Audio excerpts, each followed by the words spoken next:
Hey guys, hope you're having a good weekend. If you're checking out the video here, hopefully I was illustrating clear enough in my post. And I just wanted to deep dive a little bit more into actual numbers on this deal here and how I quickly analyze and comp a property and make a confident offer to a homeowner. So this property here is in Maryland Heights. It's the one I was detailing in the post here. So I thought I'd use this for an example. This is one we're currently rehabbing. So let's just say this is a brand new fresh lead. I'll usually just click on Zillow, see if I got a street view, find the neighborhood, what Zillow thinks about it. They say 288, high range 303. Say what you want about Zillow, but their numbers are a little bit better this year, and we'll see in a minute here. We got comps in that range, so they're not lying. So first thing I'm going to do is just pop into the MLS and start running my comps. So if you don't have MLS access, it is a must if you're going to try to compete in this game direct to seller. There's plenty of agents out there. Everybody knows someone that you might be able to get signed up as an assistant under them to get access here. If you don't have that right now, just do the best you can with the free resources to get a good idea and then still go to an agent to run those numbers for you to get your ARV. But just popping in here, it's going to give you the quarter mile search right away. And most, conventional wisdom says to stay within a quarter mile. Well, this neighborhood will stretch out over a half mile. And I got the school elementary boundaries on here. I usually like to look within those boundaries because I'll have an idea what people are willing to pay in that area. I do want to focus my comps in this neighborhood. Now, I do know personally, like this neighborhood over here, there's a major thoroughway in the middle, and this neighborhood over here is probably not as nice, but if people are willing to pay 300 plus over here, I know that they're going to be able to pay well over 300 in my neighborhood. So I'm going to actually draw a line with the polygon tool. So this is Parkway School District, Ross Elementary Zone. And we're going to stay in here. So south of that line over there is Parkway. I'm sorry, we're actually in Pattonville here. So I'm not going to want to look at properties on the Parkway side just because, things can change by your school district. So now I'm just going to filter out the results and see what we got here. So this property is a brand new build. We're not going to look at that. Same here, same here. All right, so I'm going to want to narrow down my criteria here. Now, we know we got a 3-bedroom ranch, and I confirmed all that info with the homeowner before we went out there. I know it's got a finished basement, and so we're going to trim this down a little bit. Let's just look at residential, 1-story, and 3 bedrooms. If we need to narrow down the square footage, we'll do that next. So, all right, that cut out a bunch. All right, so this one pending at 350, that sounds good, but it's quite a bit bigger. So I'm going to want to stay within about 250 or 300 square feet of our subject property. So we'll go up to 1460. All right.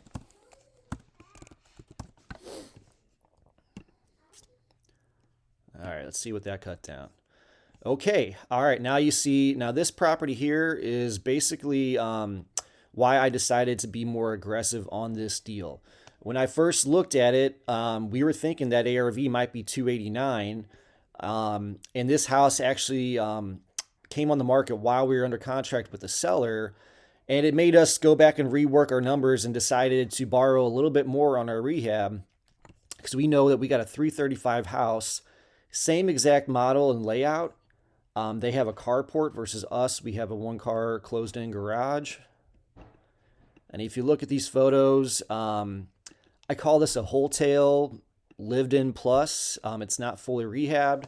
I mean, you can see they just threw down carpet, painted the cabinets, maybe some new counters.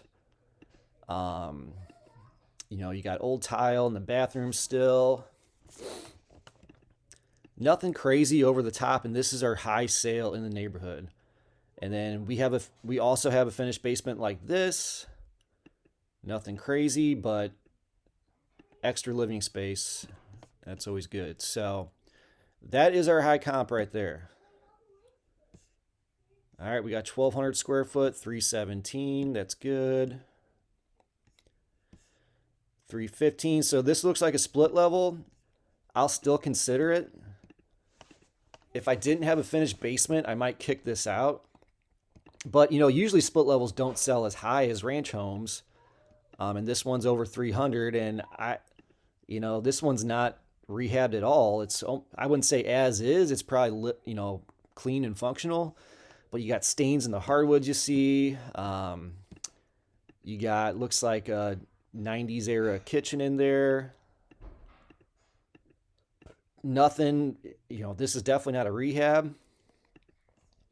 So that's good if people are willing to pay $315 for a house not fully rehabbed, and ours is going to be. So, all right. So here's why I wanted to do that search. So this is on the other side, the different neighborhood here, over here, you see. And this one sold for $310. And I know from experience, just knowing the area, this neighborhood we're in over here is a little bit nicer. All right, so we've got now 3 comps in our neighborhood and 1 outside of it. Let's see what this has given us.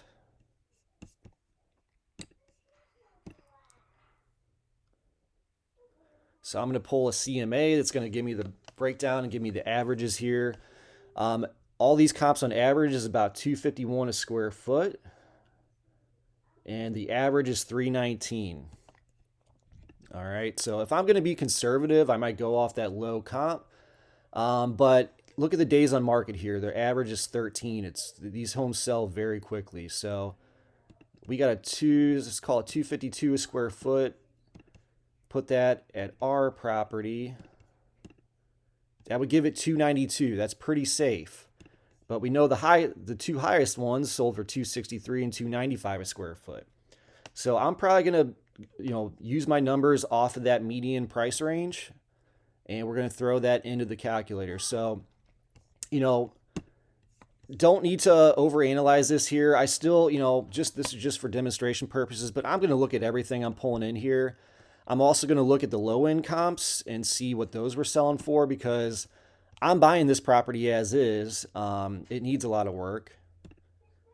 So I want to see what those were selling for on the low end, see if I can find one kind of close to ours. So, this is a very similar model right here.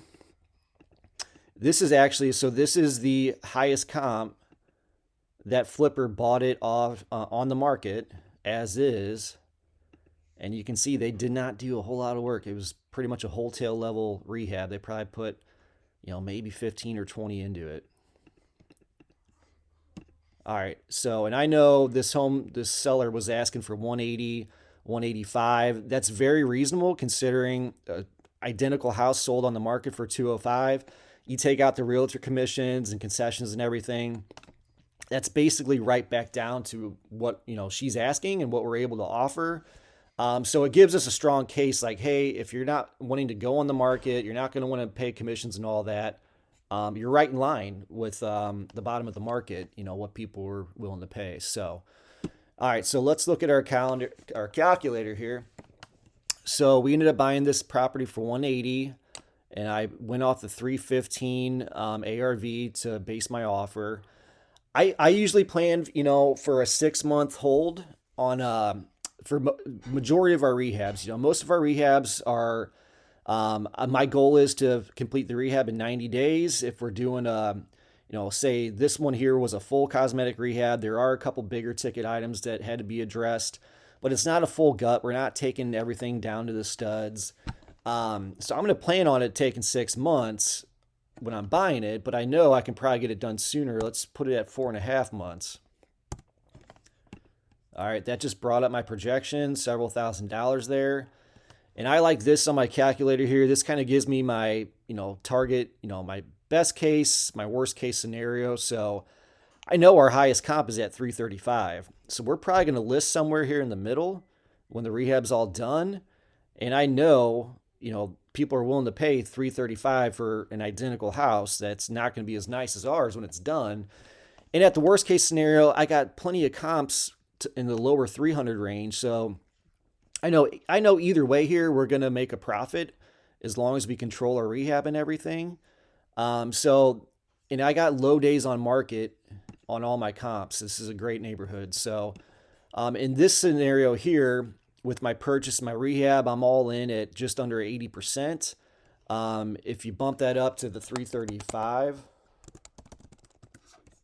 and you can play around with this, and look at different scenarios. So, in that scenario here, if we get 335, now it's looking like we're closer to our 75% all in for the purchase and rehab.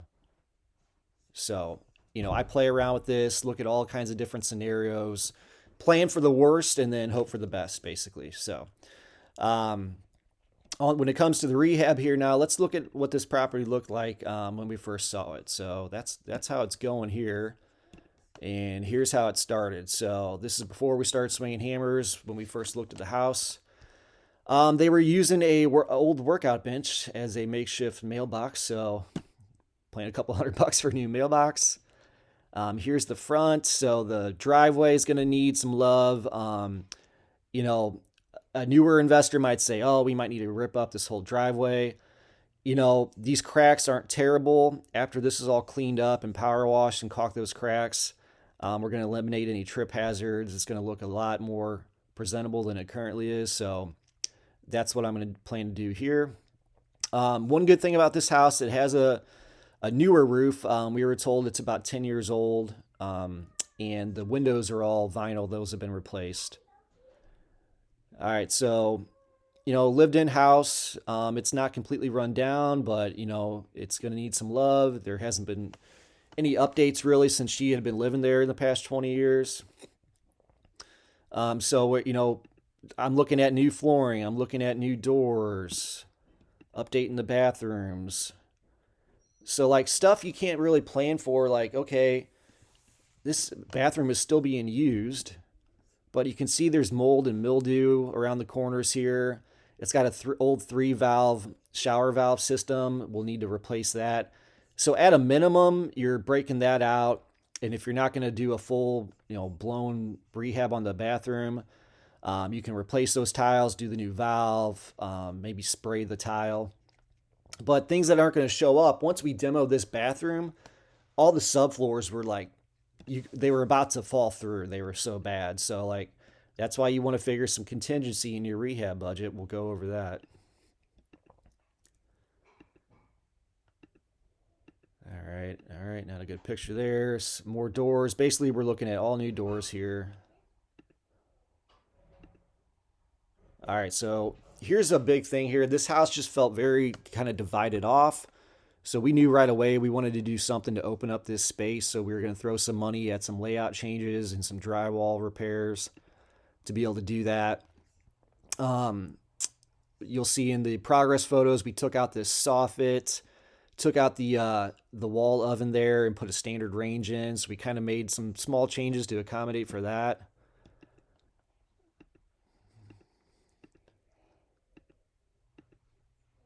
All right, so downstairs, we have a finished space. It's been dry. There's no leaks down there. So if a basement's already finished, I'm probably just going to work with what we got and just make it nicer and more functional. So I knew we wanted to take out all the drop ceiling. It's just falling apart and not in good shape. And this half bath, it's kind of hard to tell, but it's in the unfinished space in the utility room.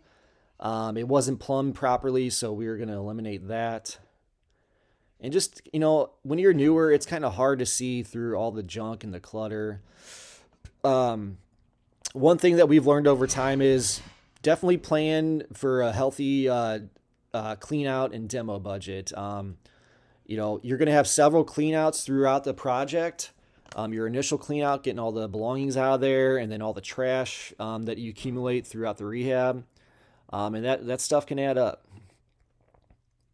All right, so looking at electric panels, so you can see the inspection sticker on there. It's a circuit breaker with a main shutoff. So that, it looks good. It looks like we can roll with that. I'll show you why we had to plan for some extra electrical there. All right, so on the outside, it's kind of hard to tell, but This is old asbestos siding here, and it's not in good shape, so we are going to plan to re-side the whole house. All right, so on the electric service here, the cable's kind of weathered and stripping away, and to be up to code these days, you have to be above the roof line. So basically, anytime we're doing that now, a lot of municipalities are going to make us replace the panel regardless. So that's what we ended up having to do here, what Maryland Heights want us to do. All right, so at this point here, I've walked the house. Before I went out there, I already comped it. I know what I want to pay for the house, and then if I'm ready to present an offer in person, it's a matter of just crunching numbers. So I might have already done this before I went out there if I have any knowledge of the property. I just got in a ballpark when I'm thinking. But how this broke down here, so I'm going to look at everything in my rehab calculator and punch in what I think needs to be done, and then add on a contingency budget down here. On this one, I added 10%. If you're doing an older property or you're doing a gut renovation in the city, you probably want to plan higher for more like 20%. But based on our square footage, this is kind of where you can get ballparks and just lean on your experience when you're going to make an offer in person. So everything here came out to $56 a square foot. Usually on this level rehab, when we're doing a full cosmetic renovation and we have a couple bigger ticket items like the siding and the electric, I usually throw $55 a square foot at it. So if you do that calculation, that puts us at 63. Then I'm going to add on my contingency.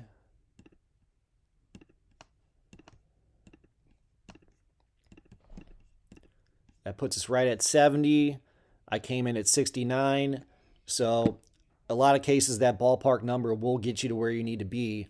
I can tell you from experience, if you're looking to move fast on a deal, it's going to be very hard to allow enough time with an inspection period in your offer to get all your contractors out there, to get all your bids zeroed in exactly what you need. And just the turnaround time for all that to happen is not always feasible. So you just kind of have to make a good calculated decision here and just kind of roll with it. And as the bids come in, you're gonna adjust as you need to.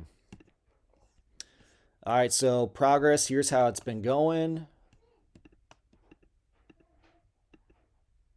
This is all the demo and clean out phase. So here's stuff you run into that you might not have been able to plan for, that your contingency is going to come into play. We demoed out that soffit, found an old water leak, so we had to replace part of the truss right there. Something you can't really anticipate, And then here's what I was talking about. After you demo the bathroom, see what kind of shape that subfloor's in.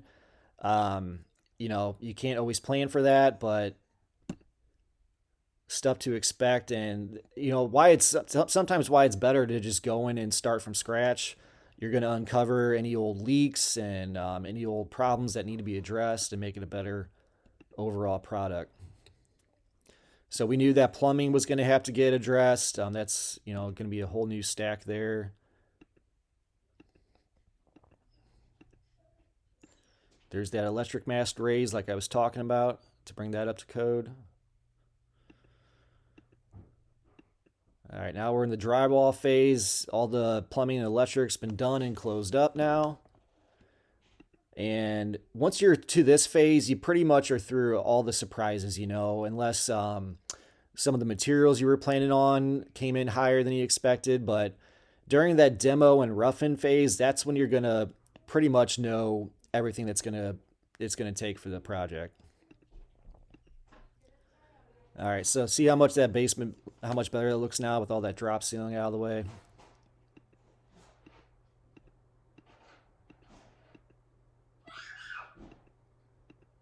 All new plumbing done now. Basement's done at this point, just needs carpet. Bathroom's coming back together. All right, so now we're at the point here. We are, about a month and a half into the project. Everything's closed up and everything's starting to come back together now.